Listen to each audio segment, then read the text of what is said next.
All right, let's dive right into this explainer. Today, we're exploring how our world is rapidly shifting across a whole bunch of technological and economic frontiers. I mean, we're living in this crazy moment where the boundaries of what's actually possible are being pushed literally every single day, and the pace of change, it's just breathtaking. We've got an incredible journey ahead of us today. Here's a quick look at our agenda. We'll kick things off with rescuing Swift, then we'll look at Ethereum's quantum leap, move on to securing billions, explore the true cost of AI, and finally wrap up with the gold rush. Let's get right into it. Section 1. Rescuing Swift. High-stakes emergency engineering in orbit. Let's start things off at our most visually dramatic frontier, which is outer space. So what actually happens when a $500 million space telescope just starts falling? To grasp the gravity of this, you really have to look at the 22-year-old Swift Observatory. Since 2004, this thing has basically been our main eyes in the sky for cosmic gamma ray bursts. You know, those massive, violent flashes of energy right after a huge star dies. But recently, these super intense solar storms hitting the peak of their 11-year cycle have heated up our upper atmosphere, which actually causes it to expand. This creates literal drag, physically pulling this $500,000 telescope down toward Earth. Losing Swift would mean wiping out over 2 decades of irreplaceable cosmic data, and if nobody steps in, it'll just burn up in the atmosphere by the end of 2026. But to save it, NASA and Catalyst Space Technologies are pulling off this urgent multi-week rescue mission. Back on July 3rd, they launched the Link spacecraft. Now, this is a tiny vessel, barely 2 meters tall, but it's equipped with 3 titanium robotic arms. Over the course of several weeks, approaching the telescope, grabbing it by mid-July, and then slowly boosting its altitude, Link is performing this incredibly delicate orbital dance. It literally grabs the 1,450-kilogram telescope in the dead vacuum of space and then fires up its ion thrusters to push it from an altitude of 224 miles back up to a much safer 375 miles. If they pull this off and release it safely, this totally new orbital maneuver could single-handedly birth a massive new industry for satellite rescue and repair. Now, what is truly mind-bending about all of this is the sheer efficiency behind the scenes. Space missions traditionally eat up hundreds of millions of dollars just in research and development, right? Well, Catalyst managed to test the complex robotic systems for that Link spacecraft using a server that cost just $3,000. $3,000! That is a massive paradigm shift. It proves that private companies can model and execute absolutely incredible orbital feats on remarkably lean budgets. Moving on to Section 2. Ethereum's quantum leap, securing the future of Web3. Because just as NASA is securing physical assets in orbit, blockchain developers are racing to secure our digital assets against tomorrow's most terrifying computing threats. And that brings us to this major announcement out of the recent Berlin summit. Ethereum founder Vitalik Buterin introduced a massive new roadmap known as Lean Ethereum. And the driving force behind this? It's basically a ticking clock. Right now, current cryptography is perfectly secure, but experts are estimating that by 2030 or 2035, quantum computers are going to be powerful enough to just extract private keys right from public keys. The exact moment that happens, the entire security model of modern blockchains completely collapses. So Buterin's new roadmap is a preemptive strike against that exact scenario. So the crucial question here is, how do they actually plan to rebuild this infrastructure over the next 3 to 4 years? Well, it boils down to 3 main pillars. First up is true quantum resistance, which actually requires them to completely rip out and replace the current digital signature system. The second pillar is scalability. They are aiming for a mind-boggling 100,000 transactions per second, but utilizing a much lighter, highly efficient virtual machine. And the third pillar is privacy. They're going to bake in this zero-knowledge technology called recursive Starks. Essentially, this lets the network prove that thousands of transactions are perfectly valid without ever revealing any of the sensitive data tucked inside them.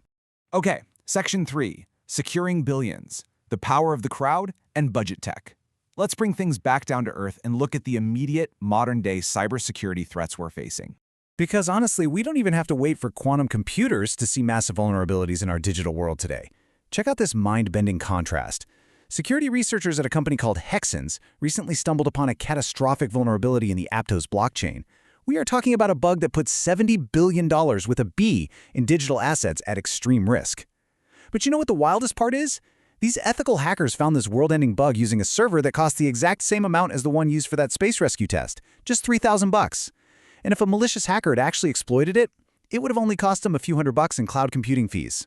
Let's quickly walk through how this exploit actually worked. It was known as a stale cache bug. Essentially, A hacker could inject fake transactions into the network, and because the system's memory, its cache, recognized old data as still being valid, it just waved those fake transactions right on through, completely bypassing the validation checks. This meant an attacker could literally just mint fake tokens out of thin air or steal stablecoins outright. The exploit had a terrifying 90% success rate. But here's the good news. The system worked exactly as it was supposed to. The Hexens researchers found it, they flagged it through the official bug bounty program, and the APTOS team pushed out an emergency patch within just hours. Ultimately, not a single cent was lost. Adding to this whole theme of community defense, we also saw a really fantastic example of crowdsourced vigilance recently. The independent on-chain investigator who goes by ZachXBT actually had to publicly correct the official Ethereum account. Basically, the official account claimed that the privacy service Proton supported Ether for payments. But ZachXBT dug into the actual documentation and proved, nope, Proton only accepts Bitcoin. It's just a great real-world reminder that in decentralized tech, even the official sources slip up sometimes, and the community really acts as the ultimate fact-checker. All right, shifting gears a bit. Section 4, the true cost of AI, knowing your limits. Pivoting to a technology you likely use every single day. Let's look at exactly what you're paying for when you subscribe to these artificial intelligence services. Google recently laid out the exact limits for their Gemini AI tiers, and I love how this information translates those super abstract token limits into tangible reality. Like, if you're on the free tier, you get 32,000 tokens. That's roughly enough memory for the AI to analyze a 50-page document or maybe a quick 5-minute video. But if you make the jump to the pro tier, you unlock this massive 1 million token context window. Suddenly, you can feed the AI up to 1,500 pages of text or an entire hour-long video all at once. Plus, the Pro tier integrates directly with Notebook LM, which means the AI can actually learn the specific ongoing context of your personal workspace over time. It really draws a crystal-clear line between what's just a casual chatbot and what is a heavy-duty professional analytical tool. And finally, we arrive at Section 5, the gold rush, grounding the digital future. Let's ground all of these massive exponential technological shifts, from orbital rescues to quantum cryptography, in the absolute bedrock of global macroeconomics. 41 tons. That staggering number represents the net amount of physical gold that global central banks added to their sovereign reserves in the month of May alone. So while our technology is moving at literal light speed, the world's largest financial institutions are quietly hoarding the oldest asset known to humanity. And this isn't just some minor passing trend. Poland actually led the pack here, purchasing 18 tons in a single month. They were followed closely by China, who has now been consistently buying gold for 20 consecutive months.